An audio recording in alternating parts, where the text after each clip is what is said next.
তোমাদের সামনে নিয়ে চলে এলাম আজকে সম্পূর্ণ একটা নতুন আর সুন্দর রেসিপি। নতুন বলতে মাশরুম, খুব সহজেই কিভাবে মাশরুম রান্না করা যায় এরকমই একটা রেসিপি নিয়ে, খুবই হেলদি এবং সুস্বাদু একটা খাবার। দেখো, মাশরুমগুলোকে আমি ভালো করে ধুয়ে ডুমো ডুমো করে কেটে রেখেছি।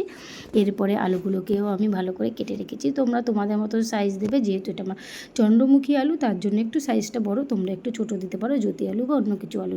এটাই দেবে পেঁয়াজ, আদা, রসুন, গোটা জিরে আর টমেটো, সব কিছু পেস্ট করে দেবে, কারণ এটা আমি একটু মাংসর মতন রান্না করব। এই রেসিপিটা জানো তো, তোমরা চাইলে রুটির সাথেও খেতে পারো, চাইলে তোমরা ভাতের সাথেও খেতে পারো।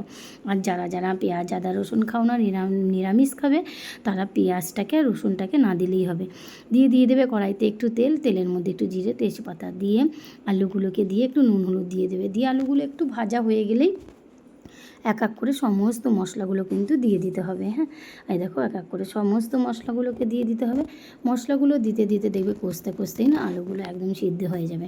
দিয়ে আলুগুলো ভালো করে কষিয়ে নিয়ে তোমরা তার মধ্যে দিয়ে দেবে মাশরুমগুলোকে দিয়ে ভালো করে কষিয়ে নিয়ে তোমরা একটুখানি জল বেরোবে, সামান্য একটু, যদি কম বেরোয় একটু গরম জল করে দিয়ে দেবে। দিয়ে একটু গরম মশলা ছড়িয়ে দেবে, ফুটলেই রেডি মাশরুম। এটা চাইলে তোমরা ভাত বা রুটির সাথে সার্ভ করতে পারো।